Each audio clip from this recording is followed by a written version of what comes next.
সঞ্জীৱ বৈশ্য পৰিচালিত সৰভোগৰ মাই এবেকাছৰ উদ্যোগত বিগত বৰ্ষবোৰৰ দৰেই এইবেলি যোৱা 20 জুলাইৰ পৰা 27 জুলাইলৈ আয়োজন কৰা বিশেষ গ্ৰীষ্মকালীন কৰ্মশালাৰ আজি সামৰণি পৰে।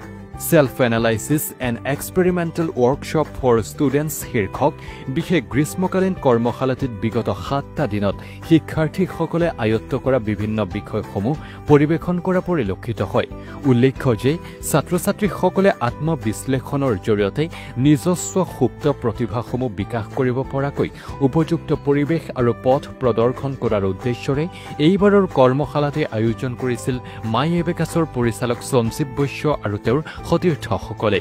এই বৰ্ষৰ কৰ্মশালাত কোনো বিশেষ বিষয়ৰ প্ৰশিক্ষকৰ ব্যৱস্থা কৰা নাছিল মাই এবেকাছে। আজিৰ সামৰণি অনুষ্ঠানত মাই এবেকাছৰ কেইবাজনো প্ৰাক্তন শিক্ষাৰ্থী, সৰভোগ পৌৰসভাৰ উপ পৌৰপতি সম্পদ দাস, বিশিষ্ট সমাজকৰ্মী হৰিকিষণ মাহেশ্বৰী প্ৰমুখ্যে অভিভাৱক তথা অংশগ্ৰহণকাৰী ছাত্ৰ ছাত্ৰীসকল উপস্থিত থাকে। আচলতে আমাৰ মাই এবেকাছৰ পৰা আমাৰ সঞ্জীৱ বৈশ্য ছাৰে যিটো মাই এনালাইচিছ সেলফ এনালাইচিছ শীৰ্ষক যিটো অনুষ্ঠান আৰম্ভ কৰিছে, ক'বলৈ গ'লে এইটো এটা ব্যতিক্ৰমী অনুষ্ঠান। আৰু ইয়াত প্ৰশিক্ষণ নাই।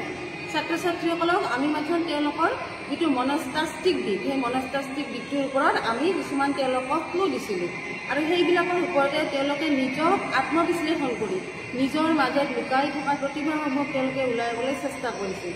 আৰু আজিৰ যিটো অনুষ্ঠান, এই অনুষ্ঠানত প্ৰতিফলিত হোৱা প্ৰত্যেকটো অনুষ্ঠানেই তেওঁলোকৰ নিজা সৃষ্টি।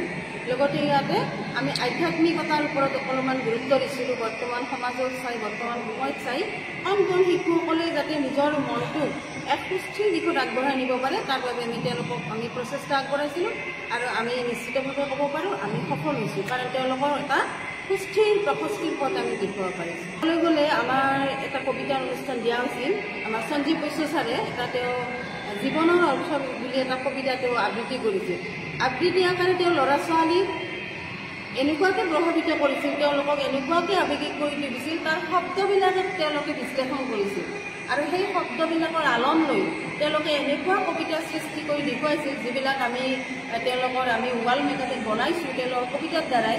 তো ইয়াৰ পৰাই তেওঁলোকৰ আত্মিক যিটো ভাৱধাৰা, তেওঁলোকৰ যিটো মনৰ যিটো সৃষ্টি, সেই সৃষ্টিটো আমি সূক্ষ্মভাৱে হ'লেও আমি ক'ব নোৱাৰোঁ যে আমি বহুত কিবা কৰিছোঁ, কিন্তু তেওঁলোকৰ মনৰ চিন্তাৰে আমি তেওঁলোকৰ মনৰ ধাৰণাসমূহ প্ৰকাশ কৰিবলৈ আমি সক্ষম হৈছোঁ।